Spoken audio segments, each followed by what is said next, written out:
Começando mais um episódio do Pode Tudo e o último do ano, eu não poderia deixar de fechar com chave de ouro, chamando a minha queridíssima professora Elisa de Psicologia Analítica com o tema Jung na Prática. Elisa, juro, que alegria te ter aqui no meu podcast. É A muita alegria é honra. minha, Má. Eu fiquei muito contente. Pra mim tá sendo um presente final de ano. Ai, Muito que feliz de estar bom. Eu aqui. acredito que seja um presente não só para mim, como para todos os alunos que já passaram com Poxa. você e que, assim, com certeza te admiram pra caramba, porque não é puxa-saco não, mas é de verdade, como pessoa e profissional da área da psicologia, você é uma pessoa admirável. Tomara cumprir essas expectativas. Vamos! Vamos lá. Não, eu quero falar de tudo hoje. Eu quero falar, assim, de complexos afetivos, complexos maternos, paternos, puerternos. Nossa, muita coisa pra gente falar em um episódio só. Mas engraçado, assim, que antes de eu começar a ter a matéria mesmo, eu não sabia o que era psicologia analítica. Eu só sabia que era uma frente do Jung e parou por aí. E aí, quando eu comecei, você começou a dar as aulas, eu falei, gente, eu me identifico tanto com essa matéria, tanto com a analítica, assim, em vários pontos. Não acredito que as pessoas também. Então, você abre aí o podcast, onde você prefere dar a entrada da psicologia analítica para o pessoal começar a entender, ter um gostinho melhor. Com certeza. Acho que a primeira coisa, Má, para você, para quem estiver também escutando a gente, é entender que a psicologia analítica, ela é uma prática e ela é científica, né? A gente tem uma base epistemológica muito forte do Carl Gustav Jung, e talvez esse seja o primeiro ponto, porque quando a gente ouve falar de analítica, de Jung, psicologia analítica, tem muito aquele estereótipo de caramba, é uma coisa mística, é uma coisa abstrata, né? E aí eu achei tão. E, na verdade, eu fico tão contente quando você ou qualquer pessoa, enfim, que teve aula de analítica, diz assim: nossa, mas eu me reconheci nisso, eu me reconheci nessa abordagem, porque tem aquele clichê, né, que a gente costuma falar durante a formação, que não é a gente que escolhe a abordagem, mas é a abordagem que acaba escolhendo a gente. E no fundo o clichê é clichê porque tem uma ponta ali de verdade. E quando a gente pensa na analítica, gostaria de contar o motivo que me fez ir, né, para essa Lógico, abordagem. sim.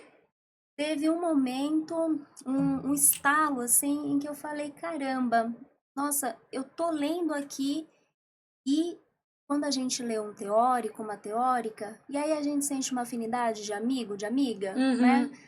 É alguém próximo. Nossa, tá dialogando com aquilo que eu tô vivenciando, eu tô conseguindo compreender, né, numa base teórica que é difícil. Quem aqui leu, já teve a possibilidade de pegar algum livro das obras completas do Jung, sabe que não é fácil, né? O Jung pega uma base muito forte da filosofia e a gente precisa ficar lá caçando, mas aquilo eu senti um prazer. E aí tem um estalo, uma virada de chave, em que eu entendo que dentro das diferentes e várias, né, abordagens, de caramba, né, entendi aqui, eu encontrei, na verdade, encontrei um amigo, né, em que eu posso me sentir confortável, Sim. É né, e aquela não coisa da larguei mais a mão. identificação, E né? não larguei mais a mão do Jung. Foi isso. Maravilhoso. Não, e eu lembro até uma vez na sala de aula que você leu uma parte que você grifou falando que era da história do Jung. Eu não lembro agora o nome do livro, mas foi uma das primeiras aulas. Inclusive, Ah, eu li sim. esse livro. Você sabe qual que é? Sim, o Manual de Cambridge, que vai fazer todo um Esse mesmo. resgate, né, Esse mesmo. histórico, aquela introdução e contextualização histórica. Exatamente, esse mesmo. E aí É, eu peguei pra ler. Assim, incrível. Você conhece mesmo a história do Jung. Onde que surgiu, quais eram os pensamentos dele, a ideologia dele. Então, isso que é bacana, né? E aí eu queria entrar com você nessa questão dos complexos afetivos, que eu acho que é assim, é o Jung em pessoa, né? Que a gente vamos, pode descrever. vamos sim. A ideia, o conceito de complexos afetivos é o grande coração quando a gente pensa no Jung. E uma compreensão que a gente não vai conseguir apenas usando essa lógica mais cartesiana, né? Essa lógica em que a gente tenta compreender todos os fenômenos unicamente pela razão, e muitas vezes descolando, ou vou usar uma palavra um pouco forte, mas essa é a palavra que me vem, negligenciando o campo dos afetos, Uhum. né? Como se os afetos, eles fossem algo que a gente tivesse que deixar ali no cantinho, né? Por exemplo, para a gente estar aqui hoje, obviamente que isso mexe com os nossos afetos, não é? Sim, com certeza. Ainda mais final de ano, É. parece que surge tudo, imprevistos, e aí a gente chega, e cara, a gente não chega só com a razão objetiva, diz assim, hoje eu vou gravar um podcast, não, a A gente emoção chega toma a frente muitas com vezes, todos né? os afetos, não é? Afetos que envolvem, de repente, um medo de errar, envolvem, de repente, poxa, aquele friozinho na barriga, será que vai dar certo? Como é que vai ser? E ainda por cima, se for a primeira vez que a gente está fazendo algo. Então, o Jung, ele entendeu, lá quando ele foi sistematizar o que são os complexos afetivos, que a gente vai entender que esta psique, né, ela está em um corpo, né? Tem Certo. um corpo que é o receptáculo dessa psique e, portanto, esse corpo é atravessado por afetos. Então, quando a gente está lá na primeira infância, quando a gente se inaugurou no mundo, a gente se inaugura com um corpo, mas não nos inauguramos ainda com uma noção de um eu, né? De um eu Sim, sou. sim. Então, o bebê, primeiro ele vai sentir o mundo pelos olhos dos sentidos, ele vai ser Perfeito. afetado por esse mundo. Então, a ideia do complexo afetivo é a ideia que qualquer questão que nos habite, seja aquilo que a gente for chamar de repente de algo traumático, não é? Ou mesmo algo que nos impulsiona para o desenvolvimento. Jung falava isso. Não é possível a gente esgotar os complexos. Não é o ego, né, que detém os Sim. complexos, mas são justamente os complexos que vão habitando este ego e inclusive vão fazendo que a gente tenha a nossa percepção de quem nós Sim, somos, do de um eu. mundo, né? Pois é, E aí que dá a entrada dos outros complexos, né? Que aí entra do puereternos, os complexos maternos, os complexos paternos, que você começa a entender o ser humano a partir dali, né? O que deu daquela pessoa ter certos comportamentos, né? Certas atitudes, enfim, é esse crescimento. Eu acho que tudo começa da criança, daquele bebê que é o que você acabou de falar. perfeita.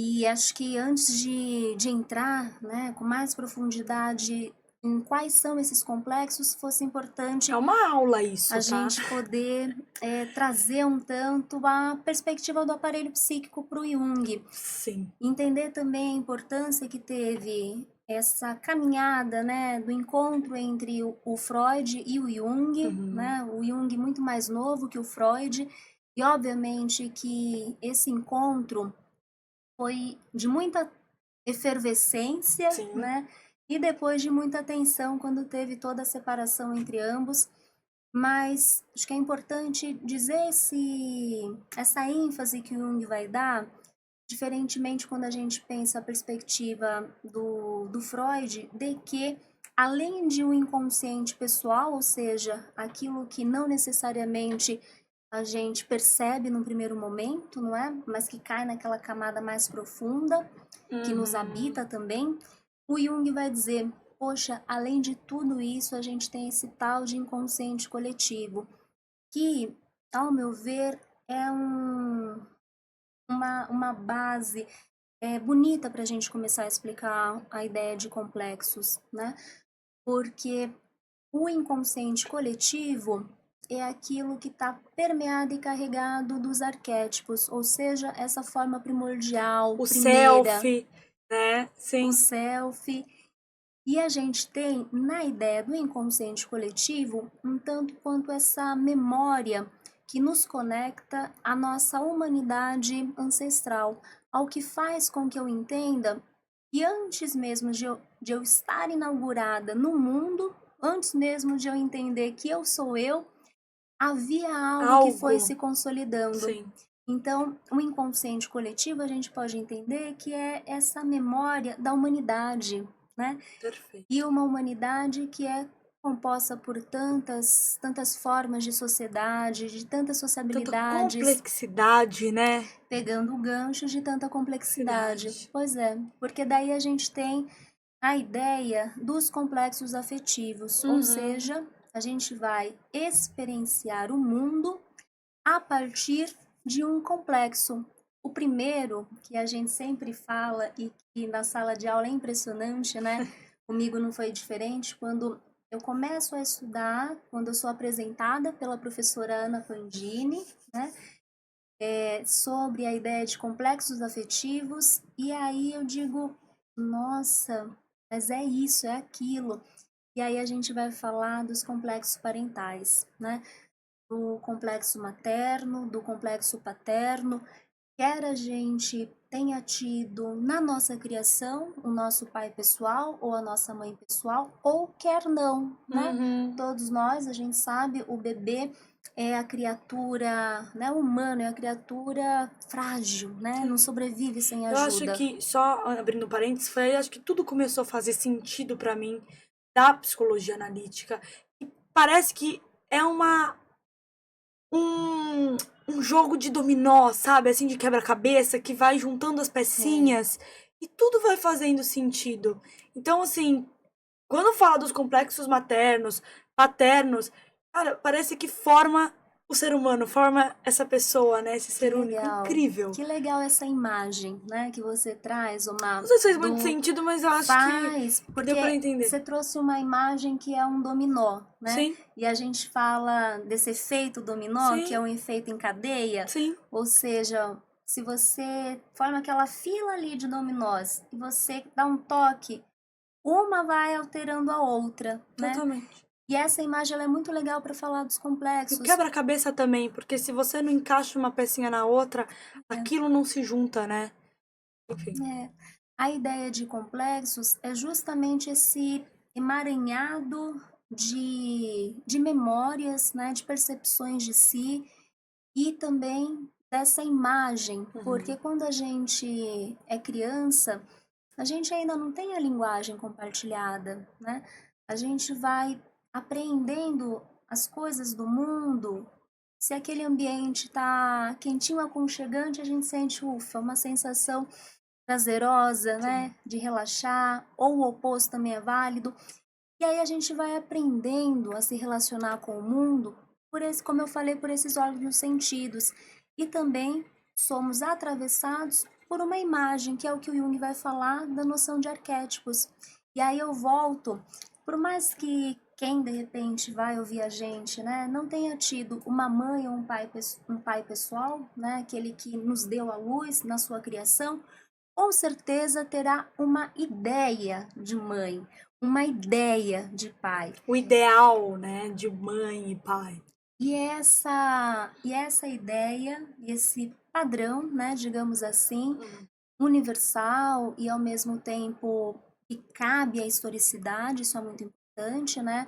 O Jung, ele não é ahistórico, né? Porque o Jung ele vai dizer, nós temos uma forma, né, uma imagem dessa mãe que ao longo dos tempos ela foi erguida, né? A gente tem essa imagem da Virgem Maria, Sim, de Iemanjá, é, né? Eu estou vendo aqui um símbolo muito importante, né? Pensar Nossa Aparecida, né? sim. E a gente vai tendo essas grandes figuras que vão mobilizando algo na gente e é histórico porque cada época, cada sociabilidade, cada Perfeito. forma de organização vai dar uma cor, um tom, vai dar um jeito muito peculiar, né, para essa forma. Mas ela é universal porque na defesa do Jung, os arquétipos eles são essa grande herança psíquica da humanidade. Então a gente sempre tenderá a se relacionar com o arquétipo. E o arquétipo da grande mãe, que a gente trabalhou muito isso também em sala de aula.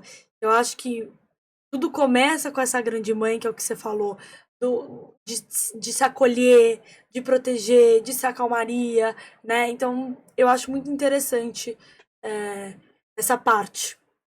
É, E aí, olha que curioso, né? Porque o Jung, quando ele vai dizer tem esse inconsciente coletivo, então tem Uhum. esse arquétipo, tem um certo ideal do que é esperado, né? De mãe, de pai, seja para o lado positivo Ou quanto negativo. para o lado negativo. Sim. E é importante aqui destacar que positivo e negativo não é necessariamente um juízo de valor, mas é positivo aquilo que impulsiona a gente Sim. nesse processo de individuação, ou seja, aquilo que faz com que a gente amplie os nossos Cresça, horizontes, evolua, exatamente. que a gente consiga se desenvolver enquanto ser humano. E é negativo tudo aquilo que faz o oposto, que faz com que a gente Retrai. exatamente se retraia, iniba, né, esse desenvolvimento. E paralelo a isso, a gente tem a vivência aí sim, né, desse inconsciente pessoal, que é a vivência real com quem exerceu a nossa função materna, a nossa função paterna, e que vai impregnando a gente, né, de, de vivências tão com cargas emocionais que podem ser tão intensificadas. E aí cabe um ponto para a gente poder refletir juntas, né, Má? O quanto que isso vai. Não tem uma receita de bolo, Não né? tem. Acho que foi o que a gente conversou antes Sim. de vir para cá. Não dá para saber como cada um vai reagir, né? Eu vou ter que, junto com aquela pessoa, ir num processo de análise, né? Então, a psicologia analítica, ela se propõe a isso, a ser um encontro, né? Aquilo que Jung já falava, aquela frase clássica, né? Quando você estiver com uma outra pessoa na sua frente, você vai conversar com essa outra pessoa de alma para alma. O que significa Perfeito. isso? Significa que eu vou ter que adentrar esse território, por vezes tão inóspito. Por quê? Porque ele pode ser permeado de muitas angústias. Imagina, Má, se você tem uma pessoa que lá na infância carrega memórias que não contribuíram, né, para ela ter um sentimento de pertença em relação a si mesma.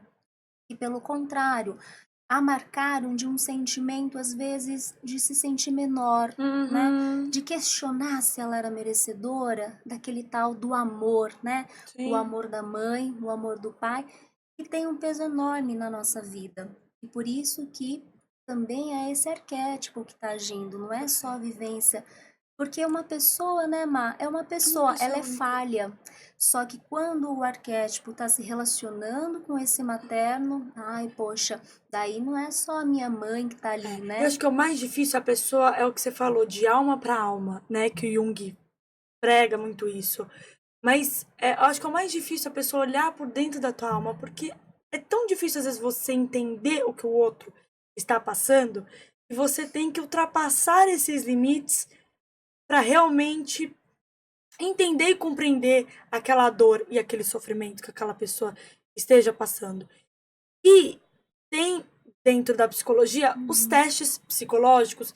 Eu acho que cabe falar disso porque você falou da questão da pessoa pequena, como ela pode se sentir perante ao mundo. E tem um teste até que é o HTP. E é Uhum. muito interessante porque ali você consegue é, enxergar um pouco do que aquela pessoa quer passar. E muitas vezes, quando você desenha a pessoa se desenha pequena. E aquilo representa, Uhum. muitas vezes, como ela se enxerga perante ao mundo. Então, achei legal só pontuar isso, porque é muito real, né? Às vezes a pessoa não consegue expressar como ela tá se sentindo Uhum. naquele ambiente, naquela sociedade, mas na hora que ela vai se colocar ali em um desenho, por exemplo, ela se coloca pequena, porque é como realmente ela se enxerga ali. Muito bom.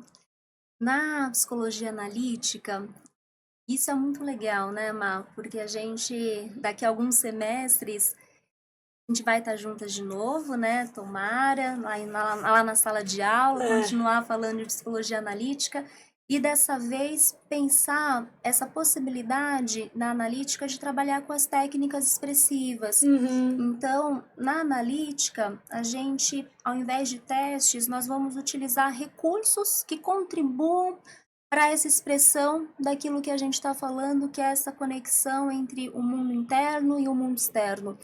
E aí você tocou num ponto e para a psicologia analítica é tão importante, né? Que é a técnica dos desenhos. Sim, Quando a gente pensa, inclusive, a arte terapia, né? Que é esse recurso importantíssimo, lembrando que desenho não é só coisa para criança, né? com O certeza. desenho é talvez uma das Representa tantas coisas, né? muitas e uma das primeiras linguagens da criança, né? Quando Sim, ela está se relacionando com o mundo, ela vai lá e de forma muito espontânea, né? Se é uma criança, obviamente, que tem todos os recursos, né? Porque a gente sabe que nem todas as crianças vão ter essa disponibilidade, a disponibilidade não, né? Mas a oportunidade, essa palavra que eu queria falar, de ter todos esses acessos. Agora, se ela tem, se ela pode ter, né, esses acessos, a criança, ela desenrola muito bem, com né, nessa certeza, expressão. com E certeza. aí ela vai fazendo o desenho e esse desenho tá ali, né? Ela tá ali também se expressando. E assim é também quando a gente se torna, né, adulto. A forma de expressão, né, do desenho, ela é uma linguagem tão importante, tão potente e que a gente valida muito. Então, muitas vezes, se tá muito difícil de falar, sabe, Má? Poxa, a gente sugere o recurso, né? Vamos desenhar, né? A própria caixa de areia que a gente A usa caixa de muito, areia, né? sim, Que é com as sim. miniaturazinhas que em É, analítica a gente trabalha bastante. Eu ainda não comecei nessa parte, mas por eu gostar, enfim, eu já fui atrás, já fui em cursos, e é muito legal como que a demais. analítica trabalha esses pontos, né? Com certeza. O Samplay ou a caixa de areia é um recurso importantíssimo e sempre permeado por essa base, né, que é a compreensão da gente poder conectar esse mundo interno e esse mundo externo e fazer aquilo que o Jung vai chamar dessa função transcendente, que não é transcendental, não é Aham. isso, né?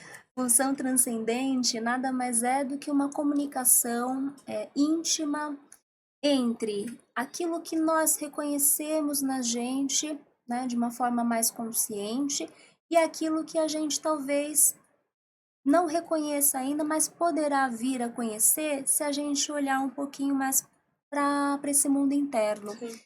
Por isso que uma das formas tão primordiais de fazer isso é pelo produto mais original que a gente consegue ter, que são os sonhos, que é via sonhos, né? Não, é muito legal. Até se você puder entrar nessa parte dos sonhos, eu acho que para as pessoas poder entender melhor como que funciona o sonho para Jung, eu acho que seria bem Com interessante. certeza. Então, aquilo que a gente já foi avançando aqui nessa nossa conversa, e para o Jung, os sonhos são uma via de acesso não só para as nossas experiências mais imediatas, né? Uhum. Mas também para essa experiência que ela é coletiva, que é desse inconsciente coletivo, e isso é tão incrível. Eu vou compartilhar um sonho, Por né? favor. Eu não costumo fazer isso muitas vezes, mas acho que vale a pena, né? Já que a gente está falando Claro. de grande mãe, né? Isso acaba inspirando a gente. Foi um sonho da pandemia, um momento muito delicado, né? Para Todos nós. gente, para todos nós a nível mundial, né? Com certeza um trauma psicossocial ali que a gente vai ter.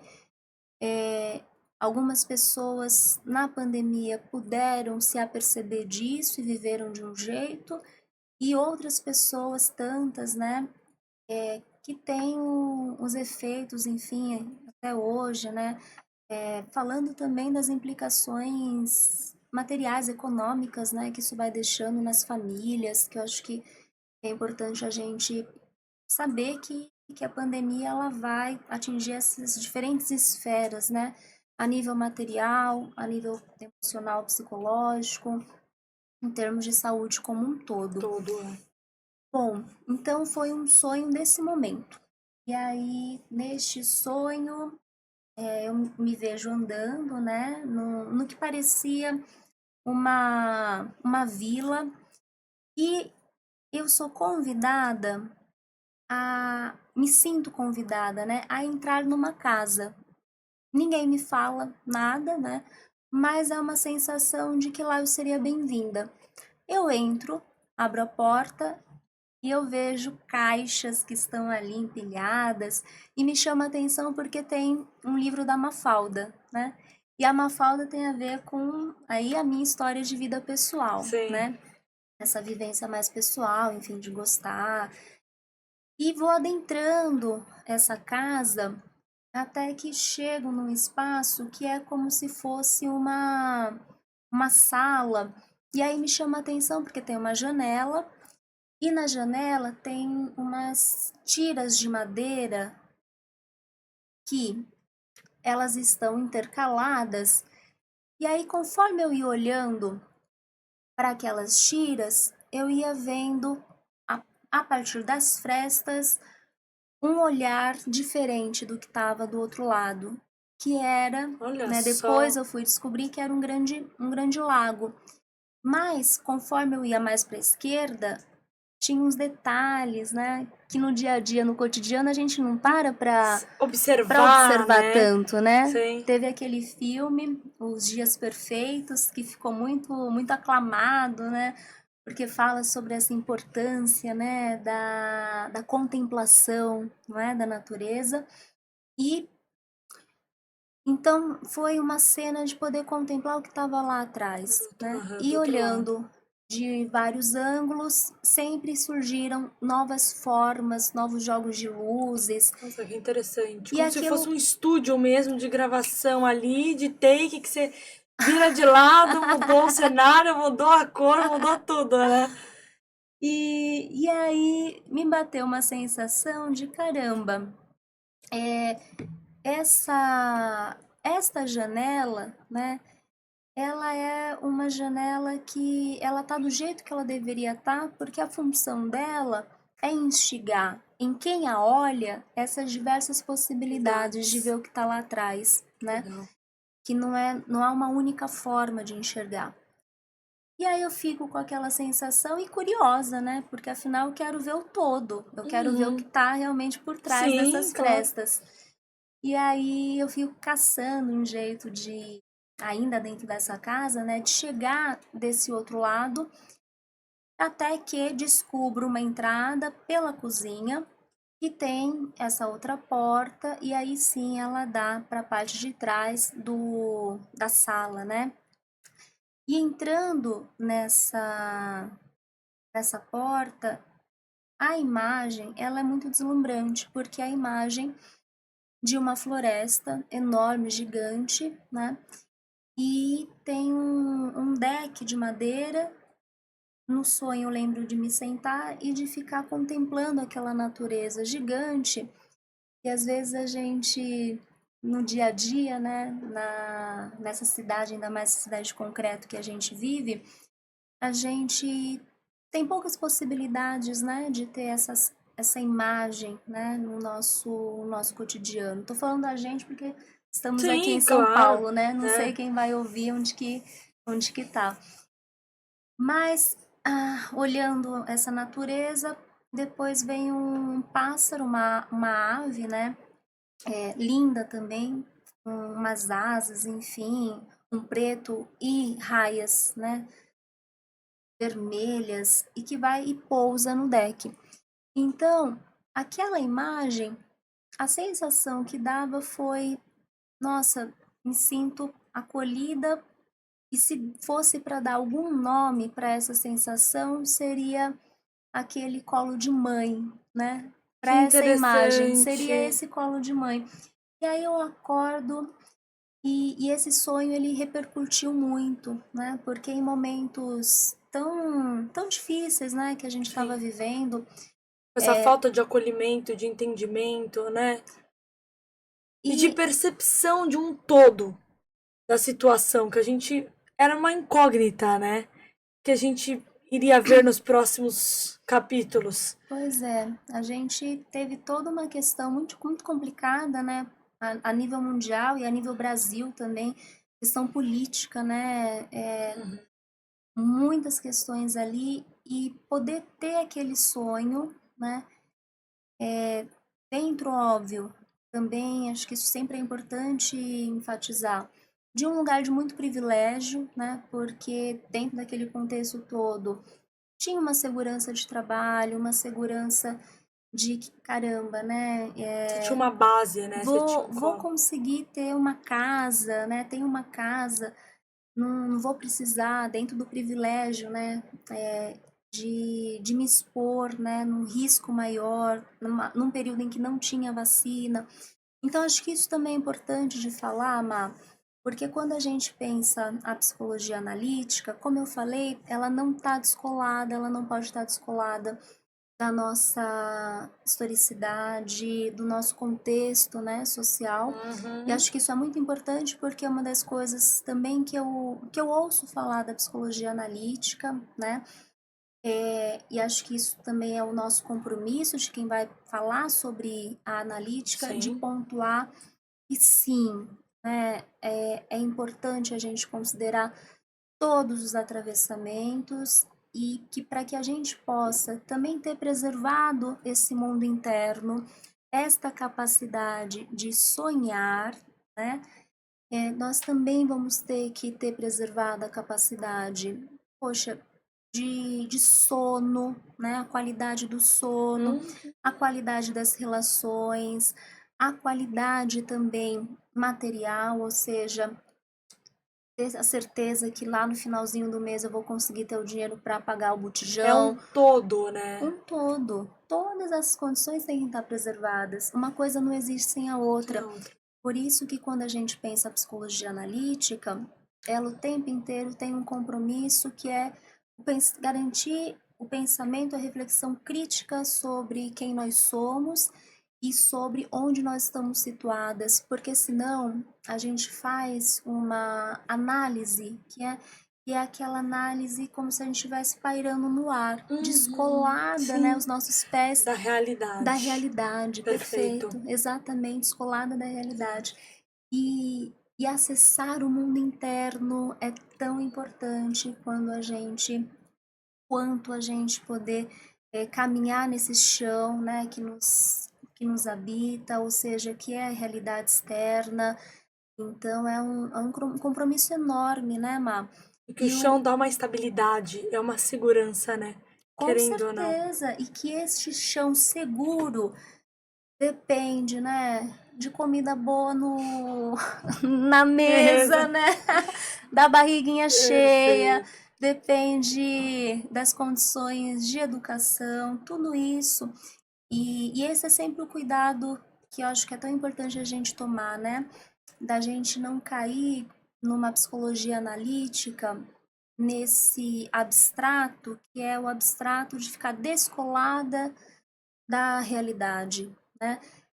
E o Jung entendeu isso, porque para ele, tão importante quanto a gente poder entrar em contato com esse self, né, ou esse si mesmo. Explica pra eles o que é esse selfie, que eu já falei, você já falou. Sim, é verdade, né? Vamos começar do passo a passo.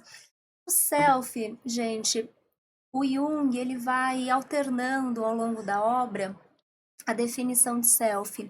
Em uma, ele vai colocar que o self é essa totalidade de quem nós somos, que envolve tanto aspectos, lembram que eu falei lá do aparelho psíquico? Tanto aspectos da consciência, do inconsciente, e aí o inconsciente que ele é coletivo, que ele é pessoal, que ele é cultural. E também em outros momentos o Jung vai falar do self como o arquétipo do divino. Divino, né? Deixando claro. Abrindo parênteses, ele está falando de um divino imago Dei. É a imagem de Deus, né? Essa imagem de uma totalidade, essa imagem de algo que fala de uma integração, né? É nesse sentido, não é o divino enquanto instituição religiosa, não é isso, né? Acho que isso é importante que a gente explicite. E para ele, esse é o self. E o self, ele é aquilo que. O diálogo com esse self, né? esse ego consciente, dialogando com este self, que é essa percepção de que nós não conseguiremos esgotar o inconsciente, mas podemos dialogar com ele. Isso que eu acho que é bonito, né? É importante. Muito. Porque então diz assim, Faz tá, total sentido. eu vou ter que continuar caminhando, né? Independente. Independente da idade. Sim. Pois é. Eu vou ter que continuar. Das circunstâncias da vida, né? E tantas, né, que nos Tantas, atravessam, muitas. Porque daí eu rompo com essa ideia de algo que é linear, de algo como se fosse subir os degraus, né? Para o Jung, a gente vai trabalhar muito numa ideia de um movimento em espiral da vida, ou seja, hoje eu estou nesse ponto, mas, por exemplo, dependendo de algo externo, né? Não estou falando nem de uma crise interna, Sim. não é isso. Algo externo, por exemplo, uma pandemia, né? Em que você tinha a garantia de um trabalho digno, que você tinha como colocar a refeição de cada dia no prato do teu filho ou da tua filha, e por uma questão, uma diversidade, um momento histórico tão turbulento, isso foi rompido. Tirado do dia para a noite. E aí, onde que eu fico, né? Eu vou... Das questões. Vai ter toda uma forma de reorganização ali. Isso é a vida. A vida é isso o tempo todo. A gente não A tem vida é dura, não é fácil, né, Elisa? E não temos uma certeza, né? A gente não vai ter uma resposta pronta. De novo, porque... Numa receita de bolo, acho que você já falou isso várias vezes durante as aulas, Não dá para ter, né? O que dá para fazer, muitas vezes, é você estar com. E aí, pensando o processo da análise, né, na perspectiva junguiana, acho que isso é muito importante destacar. A técnica, a gente vai ter que ter um compromisso com ela, conhecer as várias possibilidades.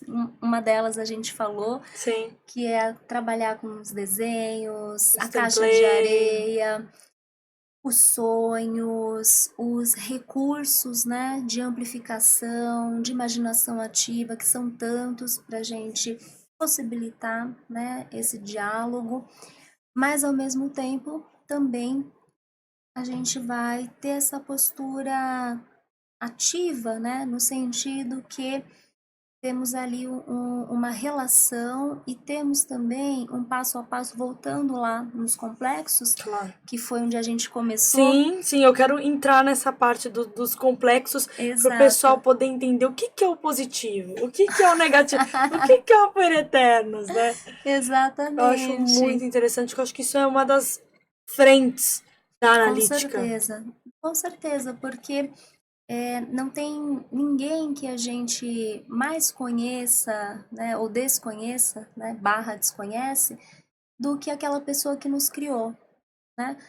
É aquela pessoa que você é criança, ainda mais quando você é criança, onde a tua percepção, né, e é esperado que a criança tenha uma sensação quase aquela coisa, né, de eu sou esse todo, né? Ou seja, tá todo mundo olhando para mim, tá todo mundo... Eu sou o centro das atenções. Não é? Né? Vivi como se fosse numa bolha, né? A criança, é importante que a gente dê esse senso de pertencimento, como eu falei, de que é possível habitar o próprio corpo, né? Um sentimento de segurança em relação a quem se é, né?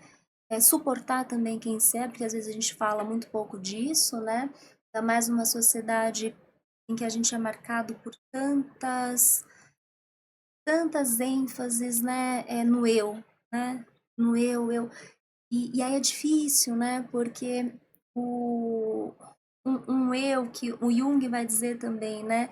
Num processo de análise é tão importante que a gente consiga se conectar com o que há de coletivo em nós, né?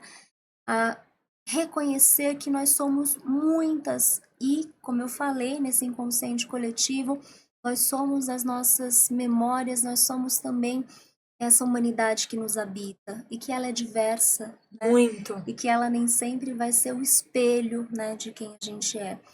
Muitas vezes não é, e que bom que não, né? E aí esse ponto é tão importante porque na infância é um momento de transitar para um sentido de pertencimento, é possível habitar aqui, e conforme você for crescendo, entendendo que aquele pai, aquela mãe, poxa, é um humano também, né? E erra, não só acerta, né? Pois é, e que isso parece fácil dizer, mas não é fácil de sentir, Uhum. né?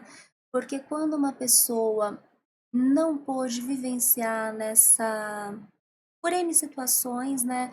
Pensar a própria condição das mulheres no Brasil, infelizmente, né, a taxa de feminicídio é altíssima, a taxa de mães solos, não estou falando só de uma família em que tem uma mãe que provê tudo, eu estou falando do compromisso que um Estado tem que ter com o cuidado dessa mulher. Uhum.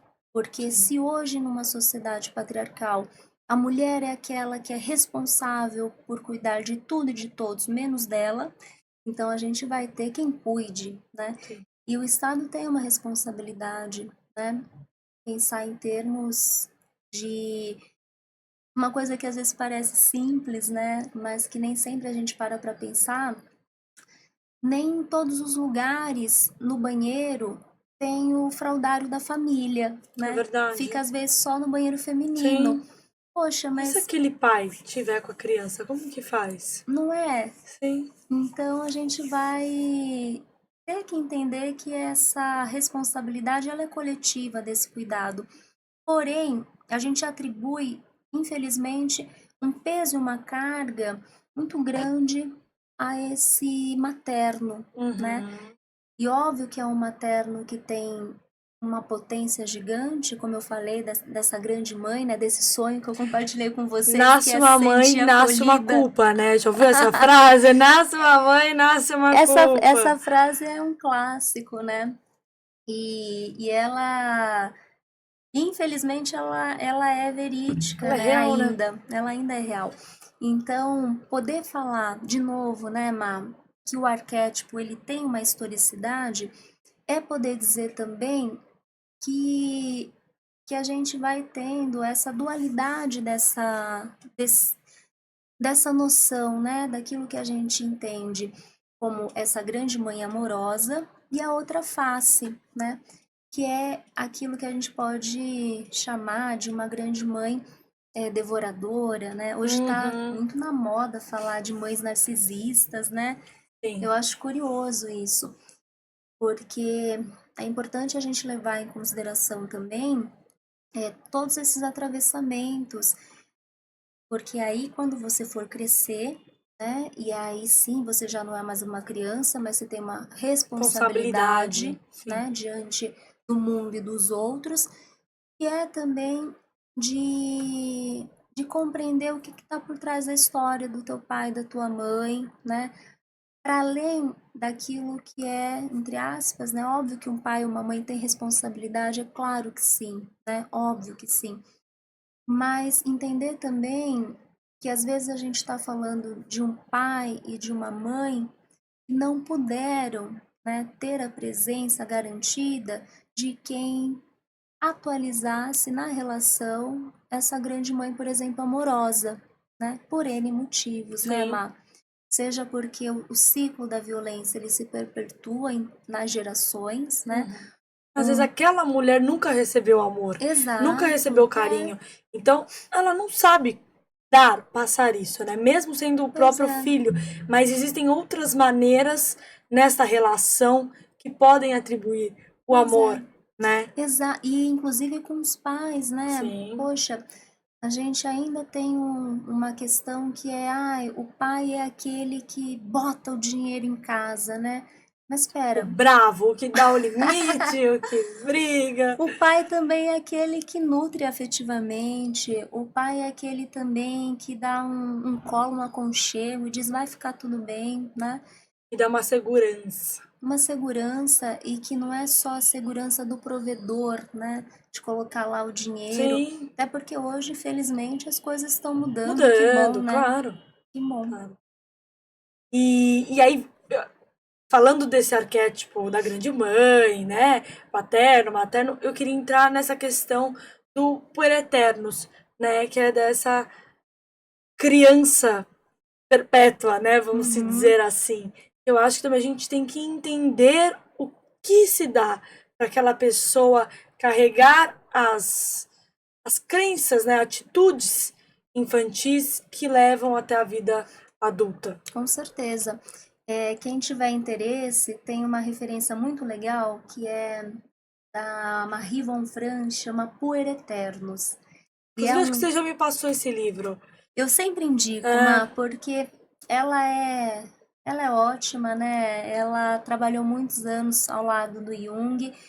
E a Von Franz, no livro, ela vai caracterizar, ela vai dizer, então, a palavra, né, é em latim e significa essa eterna criança, ou seja, aquela pessoa que não pôde, né, não conseguiu se descolar, né, do mundo, do paraíso perdido que é a infância. Então a gente vai ter na relação, é né, a Alice no País das Maravilhas, né? Tá ali naquele mundo irreal. pessoas que têm uma idade que não corresponde, né, uma idade cronológica que não corresponde a essa idade emocional, isso é muito comum, né, de acontecer. E aí acho que é importante, né, Má, quando a gente teve essa conversa antes de estar aqui, a gente entender como que a sociedade lá também vai enfatizando, né, esse movimento de, de muita dependência diante da relação com o outro, né, de muita fragilidade também, de baixa capacidade de tolerância, não é, Má? E aí o Por Eterno nos ajuda a gente a entender quando a Marie von Franz ela diz o seguinte: este adulto ele terá que se responsabilizar, né, pelo fato de que ele vive em sociedade, pelo fato de que ele não é, né? Ele passou por aquele momento onde ele era esse centro, como você falou, Das atenções. porém, contudo, né? Vivendo em sociedade, ele terá que fazer a ponte, a passagem. E uma das coisas que a Marie von Franz alerta, muitas vezes o Puer Eternus, como ele tem o arquétipo da criança, né? Sim. O arquétipo da criança representa o novo, representa aquela capacidade de se encantar, né, pelo mundo, pelas coisas, o que é um aspecto muito importante, é um aspecto importante para a gente se desenvolver, né, que faz com que a gente crie, seja uma pessoa criativa, né, Claro. tem da criação.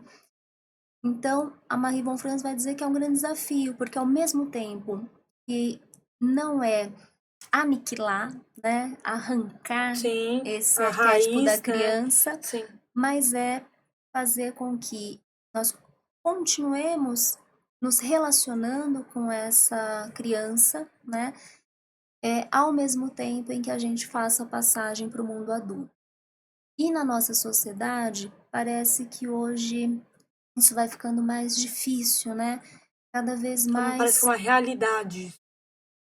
Cada vez mais a gente vai vendo um medo, né, que você vai colocando também nas crianças, ainda mais pensando na nossa realidade, Uhum. vivendo, né, em um contexto em que a gente tem essa lógica, né, sabe assim, de condomínio, tudo fechado, não pode sair na rua, a rua é perigosa, e não que não seja, né, mas a gente vai ter que discutir um pouco quais são as Tentar não implicações blindar disso. tanto, porque senão é isso que você tá falando, né? Pois é, pois é, porque daí você cria uma criança com medo do mundo, né? E vai ser muito difícil lá na frente ela se sentir, né, corajosa o suficiente para fazer a ponte E quem vai proteger essa para o criança, mundo né? adulto, né? Exato. Porque o mundo adulto nos exige que a gente tenha adquirido a capacidade interna, né, de um de um, de um ponto, ou seja, aquilo que a gente chama do eixo ego-self, né? Sim, Esse eixo que faz com que a gente consiga ir para a vida, né? sim. Com a segurança de que, caramba, tudo aquilo que me alimentaram, me nutriram, né? Aquele amor que você trouxe, seja do pai, da mãe, quem exerceu essa função, poxa, eu tenho essa garantia, né? E agora eu posso replicar, eu Eu tenho essa posso. autonomia, né? Que antes eu não tinha e agora eu tenho. Pois é, e de ir para a vida, né? Porque o Puer Eternos é essa dificuldade de caminhar, né? Na Essa vida. transição, né? Da fase quando você é criança para a fase adulta, Pois né? é, Eu falo que eu acho importante a gente não julgar, que cada um sabe o que passou, sabe das suas com vivências, certeza, né? E com certeza. é, E aí, mas acho que uma coisa muito legal para a gente ir falando nesses momentos de caminhar para o encerramento é dizer que estamos, né, no final de ano, que final de ano sempre há motivo para rememorar muitas coisas. uhum, Coisas boas, mas também coisas que não foram fáceis, né? não foram tão acolhedoras, né? Em Exatamente. algum momento da vida. Pois é. Então, acho que é sempre importante este momento de final de ano, de fechamento, né? De Dali, ciclos. é importante que a gente consiga, de uma certa maneira, né? Trazer um tanto essa perspectiva que o Jung nos propicia de da gente poder, e aí já que você trouxe o Puer Eternos, né, que fez com que a gente falasse do arquétipo da Sim, criança, né, que é tão importante, e a gente possa também se relacionar com essas partes que estão em nós, né, que não com estão certeza. apenas fora, né. Então, se tiveram pessoas que de repente estão ouvindo a gente e não tiveram a possibilidade de encontrar esse acolhimento, esse cuidado na sua mãe pessoal, no seu pai pessoal, a gente poder saber, né, que isso é possível em outras relações e que a gente, por que não? Se a gente pôde, né, é, ter esse privilégio, como eu falei, porque dentro da nossa sociedade, infelizmente, né, a gente no nível de desigualdade que a gente vive, desigualdade social, nós temos muitas crianças que, ao se tornarem adultos, não tiveram esse acolhimento. Então, que a gente possa também, se tivermos esse acolhimento, possamos também nos relacionar com isso e compartilhar com outras pessoas, né? Acho que é isso que eu gostaria de trazer, Perfeito. compartilhar, Com né? certeza. Por, Dividir, né, com exa aquela pessoa. Exatamente, compartilhar com quem está do nosso lado, com quem de repente a gente talvez não conheça, mas pede uma ajuda, né? É, isso é muito importante, né? Se o inconsciente coletivo é aquilo que nos lembra que houveram muitas, incontáveis, né? Grupos sociais, gerações, povos, né? Porque não temos só aquilo que eu sempre falo para vocês em sala de aula, a gente, enquanto uma sociedade brasileira, que muitas vezes não se reconhece na gente, nos Uhum, nossos povos, sim. né? Nos nossos povos indígenas, inclusive. Então, que a gente possa, de repente, né, se fizer sentido, nos conectar com essa memória, né? E entender que aquilo nos habita também, né? A gente só vai conseguir falar, olhar para aquilo que permeia a nossa história. Não é olhando dentro e realizando fora, né? Com certeza, porque não basta só você tomar consciência. A consciência nos exige uma tomada de atitude diferente no De mundo e na vida, decisão, sim. né? Então, acho que eu gostaria talvez de compartilhar, né, com vocês aí que estão tendo a paciência de escutar, é que a psicologia analítica nos ensina um caminho de trocas, de partilhas, de compromisso e, por que não, de uma ética na vida, né? E uma ética que considera a singularidade. E no fundo, né, Mar? Eu tô falando da psicologia, já não tô mais falando de uma Da abordagem. abordagem, com certeza, é isso que eu ia falar. É, de uma psicologia. E de uma psicologia em que eu digo infelizmente porque é brutal que a psicologia tenha sido a profissão, uma das profissões que mais cresceu, porque significa que se há demanda para psicólogas e psicólogos, significa que a nossa sociedade está extremamente adoecida, né? Exausto. Essa sociedade, né, o Byung-Chul Han, a sociedade do cansaço, essa exaustão. Então, a gente vai ter que entender esses elementos, né? Por isso a gente vai ter que falar de uma psicologia que é transdisciplinar, que dá as mãos para a sociologia, para a filosofia, como Jung fez muito bem, né? E vamos precisar de muitas leituras também, então a gente falou muito de arquétipos, Sim. vou sugerir um livro, que é o livro Os Arquétipos e o Inconsciente Coletivo, do Jung, que é maravilhoso, né? Leiam. E um livro da Verena Casti, que vai falar sobre pais e filhas, mães e filhos, né? O caminho para essa individuação nesta relação parental, que é também um livro incrível que a Verena Casti traz vários exemplos, né, dessas formas, várias e diversas formas de se relacionar. Esse daí eu quero depois pegar o nome que eu vou ler. Mais um pra lista.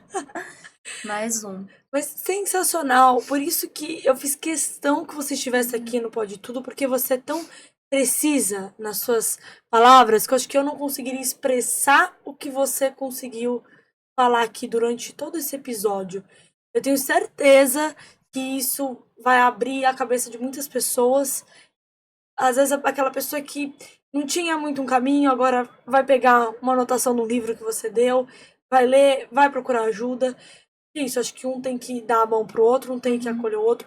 Não importa a raça, a religião, da onde que veio, acho que todo mundo tem que estar em uma única união, todos juntos, para poder fazer a diferença. Com Né? certeza, Má. É tornar consciente, né, a interseccionalidade, a Kimberly Crenshaw vai usar esse termo, Sim. e é entender, nós temos cor, nós temos cultura, nós temos classe social, né, é tornar isto consciente para, quem sabe, então a gente poder, né, caminhar junto. Então é sempre Para um esse futuro processo, melhor. né? Sim. A gente vai integrando, porque a psicologia analítica ela vai falar da integração, né, da certeza. união dos opostos. E para isso a gente tem que ter essa consciência crítica, né, que não somos vistos de maneira igual, né? Lutamos mas não somos vistos. Então a gente vai ter que continuar nessa caminhada, lutando, né? Para Dia após dia, né? que de fato a gente se encontre aí nesse comum, né? Sim, com certeza. Ai, Elisa, obrigada. Eu espero te ver mais vezes aqui em novos episódios, né? A hora que eu também estiver lá no 8º semestre, que a gente se encontrar de Com novo, certeza. novos papos, novos assuntos. Mas por isso que eu amo a psicologia, que a psicologia é muito aberta para todos os lados, né? E é isso, ficamos aqui com o episódio, com o último episódio do ano. Ano que vem a gente volta com tudo, com mais convidados, mais novidades. E um grande beijo para todos. Um beijo, gente. Tchau, tchau.